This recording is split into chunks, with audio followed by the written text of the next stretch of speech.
generosity. As for his generosity, the Prophet ﷺ would never refuse any request. He would never refuse any asking of him. And that is why one of the Sahabi had said that it was possible for any little girl to go to the hand of the Prophet ﷺ and ask her to do something for her. Ask him to do something for her. The little girl had some help, she needed maybe to carry something, and she would have no fear to go and ask the Prophet ﷺ to help her out. And it is once narrated that the Prophet ﷺ was wearing a garment that had holes in it. It was not appropriate that the Prophet ﷺ was wearing a garment like this. So one of the Sahaba gifted him a very beautiful, a very good garment.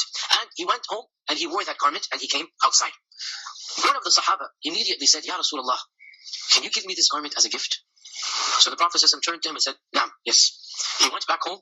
He wore the same clothes that he had just took off. He'd literally been wearing it for 1 minute.